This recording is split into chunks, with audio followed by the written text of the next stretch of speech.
Awesome. Who else has a question out there? Raise your hand. Let's see. Any other questions? I see you. Stand up and speak loudly. I'll just speak loudly. Okay. You want to talk about the casting process in general, how you assemble the cast, and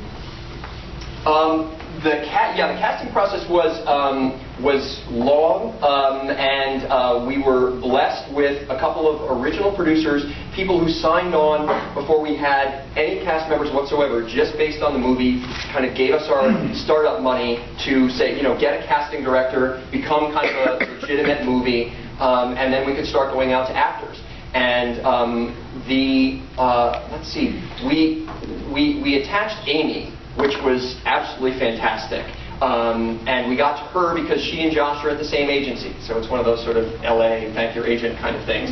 But that's how we got to Amy. She really liked it. And she was at the screening we did in New York, and she told a funny story, which was that she said she sat down with Josh and she said, "You don't want me for this. You don't want me for this. I do big and like gaudy and overbroad, and this is not that, and you don't want me." And Josh said, "No, we really do want you to do that." And she was also great in terms of being able to, bring it down, play it a little straighter. And Amy is how we got Neil, because the script fitted in Neil's schedule. Neil really liked the script. He didn't flip over. He wasn't crazy for it, but he liked the script, and he really, really wanted to work with Amy Sedaris. So Amy being attached is what got us Neil. Josh and I wrote that part, the player, for Chris McDonald. I'm not kidding. We loved him since he played Gina Davis's husband in Thelma and Louise, and Quiz Show, Requiem for a Dream. We've always thought he's absolutely hilarious. But of course, after the producers read it, they said, "Oh, well, the player, that's the big movie star part. That's the big movie star part." So they made us offer it to about 10 different huge names, all of whom said, "Yes, I like it, but I pass." And we were getting fairly close to shooting, and we got a call from Chris's agent that they had known we liked him for it. And he said, "Okay, he's got another offer, so it's sort of time you guys got to decide." And Josh and I went to the producers and said, "Okay, can we ask him now, please, because we wrote it for him?" And they said, okay. And Neil had signed on at that point, so that definitely helped too. They were very happy. I remember that moment. It was amazing when we got Chris. We got Bridget not too long before. It was like getting on a plane. Yeah, we were supposed to start shooting. It was very, very late in the game. And Josh, I was not at the audition. Josh was, and I remember Josh calling me right afterward. He loved Bridget for Robin so much, and he loved Bridget so much. He said, "Let's read her for Sam."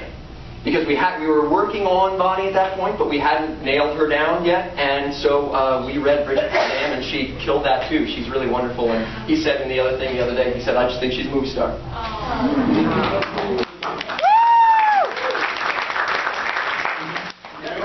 I actually have a question for you guys. I don't need a stinking mic. The question is sort of a reverse one, because we're about building our fan base and building word of mouth. So my question is, how did you get here tonight? In that question, so I'm going to give you a couple of categories. How many of you heard about it from a friend? Raise your hand. Okay, great. That's maybe 40, 50%. How many people of you just randomly found it online? You had no personal connection to this? Raise your hands high. Okay. What other ways would you have found it? Can someone come? Email. Citadel, of course. Family website. What am I thinking? What else? Yeah. I got it from Bridget. You found it from Bridget. Great. So direct fan. Fan of Bridget. Yeah, back there. Michael. Mike, right? Hey. Anybody else that we're missing? A postcard from the Nectar Room. Seriously?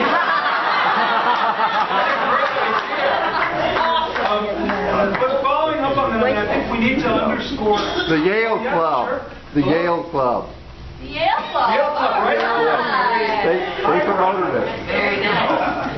I mean, I think we do need to underscore, we think this is a very special film. You guys laughed, and I felt like full body laughs.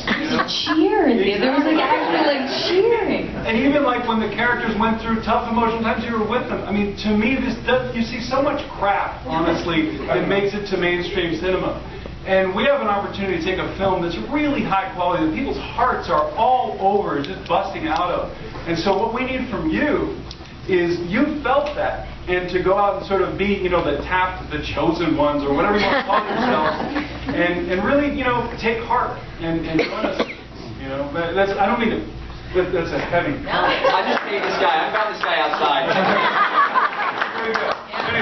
the coolest kids on your block. You saw it first. Any other last questions? I know we don't want to keep you too long until late evening. Yes, go ahead. Pranks on set. I would say there wasn't pranks, but the days that we were shooting in the nectar room were like really giggly days.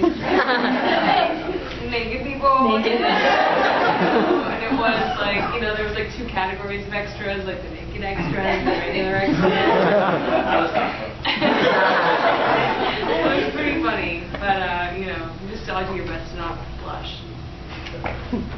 Yeah, there was also something funny about the Nectar Room day, which was that all of a sudden, the first day we started shooting in the Nectar Room, there were like 20 more producers on set, and we're standing around behind me and Josh and John around the monitor. Do you remember that? All of a sudden, there were all these new people standing around. And the crew was always on. They were always ready to go. Stand by. Exactly. What was the shooting schedule? Shooting schedule was 5 weeks. We shot it in June and the first week in July of 2009. And for those of you who are fairly sharp-eyed in the audience, you may have noticed that our shooting schedule was 4.5 weeks in Philadelphia and half of a week, about 3 days in New York City. So it's set in New York City, but all of those interiors and most of the exteriors were in Philly. And Josh again mentioned the other night that we put a lot of the exterior shots of New York City up front, right at the beginning, sort of, you know, underscore the idea that, yeah, exactly, it's New York, it's New York. Well, that street that they lived on looked very, is that Philly? Yep. That was Beautiful shots. Yeah, it did. It looked a lot like New York City, yeah. Convincingly. Like Absolutely.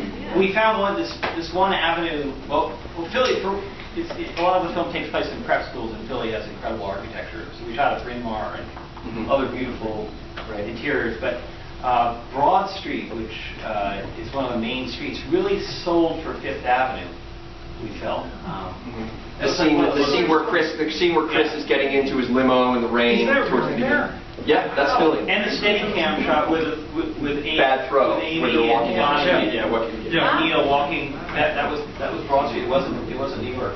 But the one where in the beginning where we see Bonnie in the distance in that crowd, that's New York. That's our Tootsie shot. Yeah.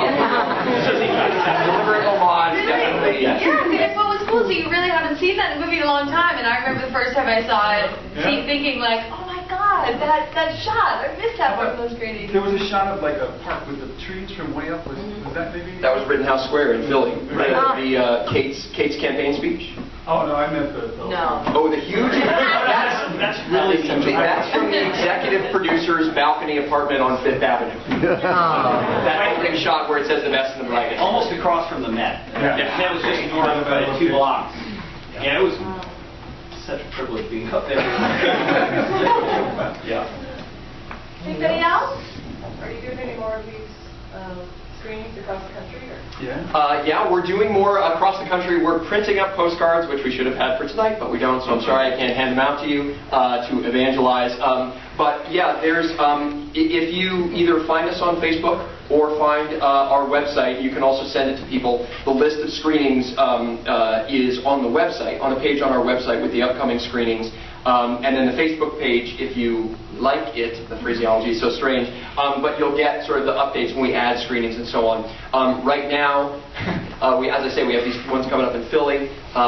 We've got, apparently Kate Mulgrew is from Dubuque, Iowa, and they have booked a week. I mean, she's going back there. It's huge. I mean, they're so excited. It's like homecoming week for their big star, so she's doing that. We have San Francisco. We're working on San Francisco. Washington, D.C. on June 2nd. Houston, right? Houston is coming up. Yes, there's a huge Seeker fan base in Houston.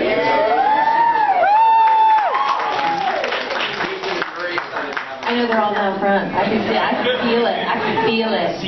Yeah. So that's how we're doing it. And then, as I say, it's going to be June or July, but definitely for a minimum of a week in here in LA and in New York.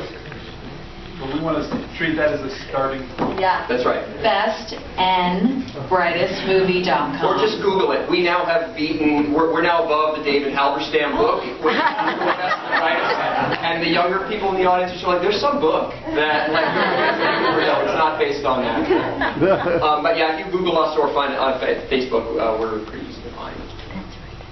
Fun. All right. Well, thank you all Thank so you. much.